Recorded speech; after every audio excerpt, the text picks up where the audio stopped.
8:47 p.m., Monte Carlo, Monaco. A sleek black Rolls-Royce pulls up at the dock of Port Hercule. Under the golden evening sky, camera flashes explode as Meghan Markle steps off a private yacht, her arm linked with a towering, impeccably dressed Middle Eastern billionaire. The paparazzi barely manage to capture the moment before security swoops in. But the damage is done. Within hours, hashtags like hashtag Meghan Yacht Mystery and hash New Chapter New Man are trending worldwide. What was supposed to be a quiet fundraising gala for ocean conservation has turned into a media storm. But this wasn't Meghan's first appearance in these circles. In the past 6 weeks, she's been spotted at 3 ultra-exclusive gatherings, an art auction in Dubai, a diplomatic dinner in Geneva, and now a luxury yacht soiree in Monaco. Each time the billionaire, whose name is deliberately omitted from official event press releases, was close by. Whispers swirl louder. Is Meghan rebranding again, this time as a global elite power woman? Is this new alliance merely coincidental or a carefully orchestrated pivot in the wake of her faltering Hollywood ambitions and an icy royal exile? According to insiders cited by Page 6 and The Telegraph, Meghan has been strategically aligning herself with high-value figures since her public image began to decline post-Spotify and Netflix fallout. A former business associate was quoted anonymously, "Meghan doesn't just attend parties. She builds bridges quietly but deliberately." Meanwhile, Harry has been noticeably absent. Paparazzi shots place him hiking alone near Malibu and sleeping over at a friend's guest house in Los Angeles. He's reportedly overwhelmed consulting legal advisors about a possible split and feels shut out of Meghan's new world. Royal sources describe the couple's dynamic as quiet, cold, chilling, not explosive. It's not just about the marriage. It's about identity, power, and survival. Since stepping back from royal duties, Meghan and Harry's $100M deals have failed to meet expectations. Media allies like Oprah, the Obamas, and even Tyler Perry seem to be keeping their distance. Meghan's own PR videos, like the now infamous fruit-cutting reel, have drawn more mockery than support. So when the world sees Meghan smiling next to a billionaire at a yacht party, the stakes are far higher than they seem. It's not just a photo. It's a signal that she may be building version 3.0, Meghan 1, that doesn't need Hollywood Harry or the palace. Even palace insiders aren't surprised. One royal advisor reportedly told The Times, "We saw this coming.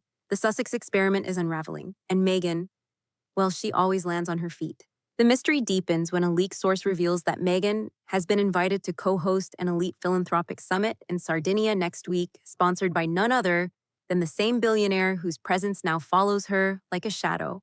But what caught investigators' attention wasn't the invite itself. It was a strange forwarding email trail attached to the invite file pointing to a domain tied to Meghan's former PR agency. And buried within that email metadata lies something curious, a digital fingerprint that could expose the entire strategy. But a single phrase embedded in that forwarded message, one overlooked line, will crack open a blueprint that Meghan may never have intended the world to see.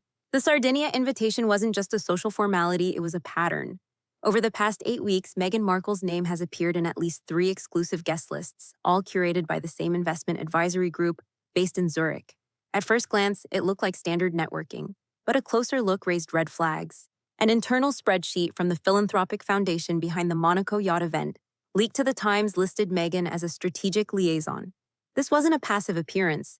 According to one entry, she was to open channels of engagement between cultural ambassadors and private investment portfolios. Her role wasn't symbolic, it was structural. But what really ignited speculation was a newly surfaced internal email from Meghan's PR team, dated 6 weeks before the Sardinia event. The subject line, Phase 3 rollout, elite repositioning. The email outlines a bold narrative shift, align Meghan's image with legacy philanthropy, global wealth, and sovereign visibility, detached from past royal drama. Attached to that memo was a pitch deck, a PDF marked confidential. One of its slides was titled, Montecito to Monaco, the Ascendancy Arc.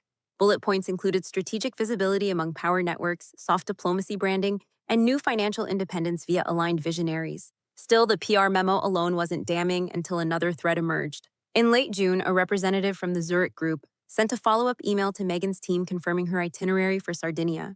What shocked investigators wasn't the confirmation, but the CC list, which included a senior legal advisor known to have worked with international prenuptial arbitration. That was the moment everything tilted. Was Meghan quietly preparing for life after Harry? Was this philanthropic trail actually a legally veiled strategy to secure alliances funding or even influence custody or image leverage in the event of a split? A former royal staffer speaking on condition of anonymity told The Telegraph, "She's not just rebranding, she's realigning power. There's nothing accidental here." At this point, public opinion began to polarize rapidly. Meghan's critics saw the Sardinia invite as evidence she was shopping for alliances. Supporters framed it as an ambitious woman carving her place post-royalty. Then came the cliffhanger. 2 days before the Sardinia summit, an anonymous email was sent to The Guardian containing a single attachment, a guest manifest for the summit. Next to Meghan's name under the column sponsor affiliation was the abbreviation ARX23. Investigative reporters traced ARX23 to a shell company based in Luxembourg, linked through a chain of offshore filings to the same billionaire seen beside Meghan on the Monaco yacht. But more damning still was a handwritten note scanned on the last page. Secure visibility for M, all engagements pre-approved, timeline 3 months.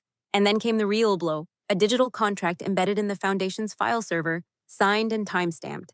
Its terms far more revealing than Meghan ever intended to be. For weeks, the narrative had been relatively straightforward. Meghan Markle was on a rebranding spree, carving a path through philanthropic events and elite social circles. To the public, it looked like a clean break, a woman independently stepping into a new life, far from the shadows of royalty and Hollywood failures. But the illusion began to fracture. A joint investigation by Le Monde and Reuters uncovered a payment trail, 3 first-class international flights, 2 six-figure donations to event hosts, and a luxury villa rental in southern France, all funded by a private entity registered in the Cayman Islands. Its name Elara Holdings, a firm with no website, no staff list, and no declared physical office. What made Elara Holdings explosive was its ultimate beneficiary. Through a web of nominee directors and postbox companies, forensic analysts finally traced ownership to the very same billionaire Meghan had been photographed with in Monaco. And then came the kicker. One of the invoices filed under Elara's disbursements included a line item public relations and media shaping for $210,000. Suddenly, the independence narrative collapsed. Meghan hadn't just been attending high-profile events. Her appearances were being coordinated, funded and framed as part of a deliberate image campaign underwritten by someone whose interests may go far beyond charity. The fallout was swift. Online forums ignited. Was Meghan building her future or selling it? Commentators questioned whether this amounted to soft lobbying disguised as philanthropy. Political analysts warned of image laundering, where celebrity influence is used to normalize financial or geopolitical agendas through selective visibility. But there was still room for doubt until the twist arrived. A cache of emails leaked to Der Spiegel contained direct correspondence between Meghan's lead PR strategist and the communications director of the Sardinia Foundation. In one message dated 5 weeks prior to the event, the strategist wrote, "Ensure optics favor M's autonomy. Avoid visual overexposure of the billionaire. Sequence she arrives separately but departs with inner circle. Emphasize her thought leadership role, not just celebrity angle."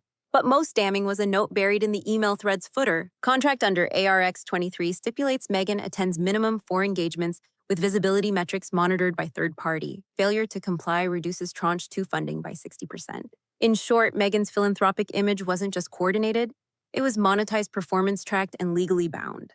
The royal establishment reportedly viewed the revelations with grim silence. A senior Buckingham source told Sky News, "This isn't unexpected, but what it confirms is that Meghan is not just playing for relevance. She's playing to win, and she's chosen her backers." Meanwhile, Harry was nowhere to be found. A TMZ report claimed he had relocated temporarily to a private estate in Ojai, California. Friends close to the couple described him as conflicted, exhausted, and deeply unaware of the full extent of Meghan's dealings. But the most disturbing detail was still to come. Late Friday evening, a British tabloid received an encrypted USB drive containing one document, a side agreement between Meghan's team and the ARX23 group. It outlined not just obligations, but branding KPIs, audience penetration benchmarks, and a clause about narrative control over future interviews. But the contract wasn't the end of it. An unexpected source, an insider from the billionaire's camp, is preparing to speak out, and what they claim Meghan offered in return could change everything. Just when it seemed the Meghan ARX connection had peaked in scandal, a new voice entered the fray, someone from deep within the billionaire's circle.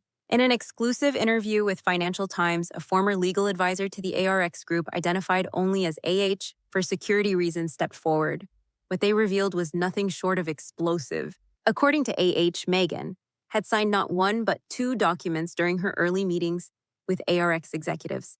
The first already exposed outlined public engagements and media KPIs, but the second was classified as a strategic alignment agreement, an internal memo that described Meghan as a public face and long-term soft brand ambassador for a multi-billion-dollar heritage fund tied to diplomatic and commercial interests in the Gulf region. In plain English, Meghan was part of a long-game narrative strategy, one that sought to integrate soft power, image rehabilitation, and Western celebrity into an elite political financial framework.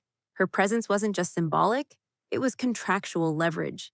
The key clause narrative cooperation during any transitional period of her personal life, including divorce or public rebranding, shall not compromise ARX's messaging objectives. Suddenly, all the pieces fell into place. Her yacht appearances, summit speeches, press images, they weren't just personal comebacks.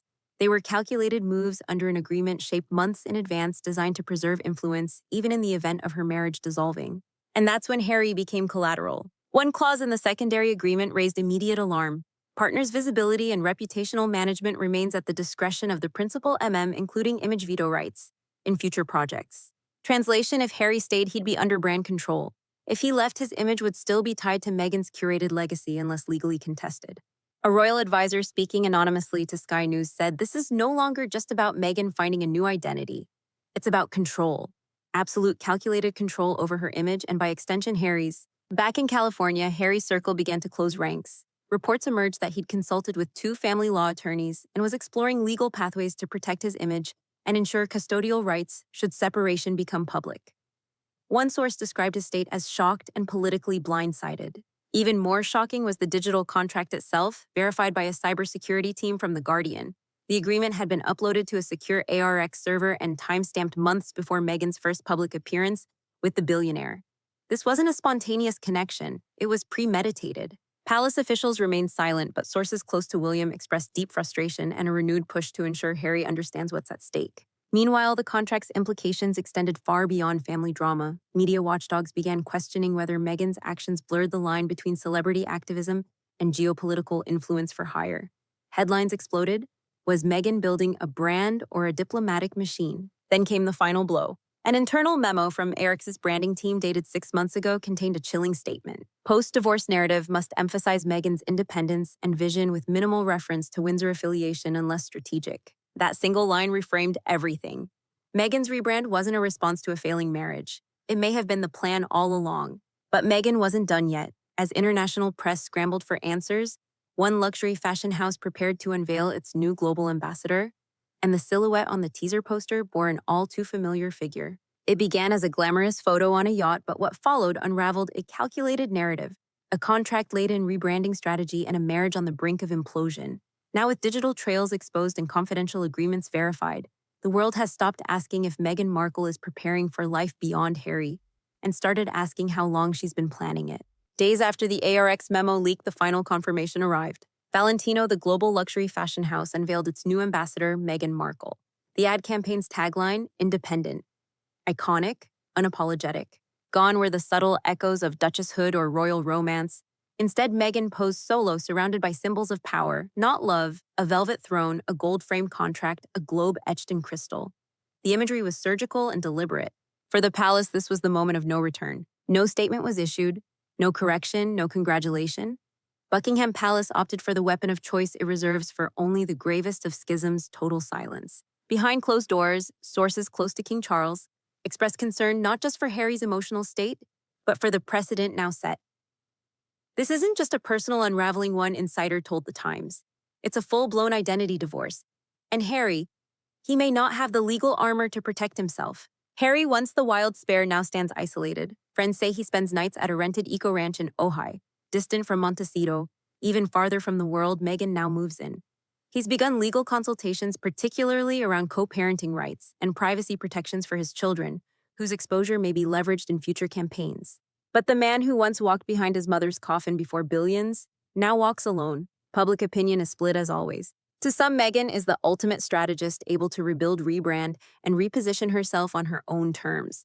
To others, she's crossed a line, turning real relationships into narrative leverage, trading shared history for solo elevation. And through it all, the question lingers. Was this Meghan's survival instinct or a master plan from the very start? Is Meghan Markle a survivor of a broken institution or the architect of her own royal endgame? Are you with hashtag team strategist or team survivor? The next move might just come from Harry, and the battle for legacy is far from over.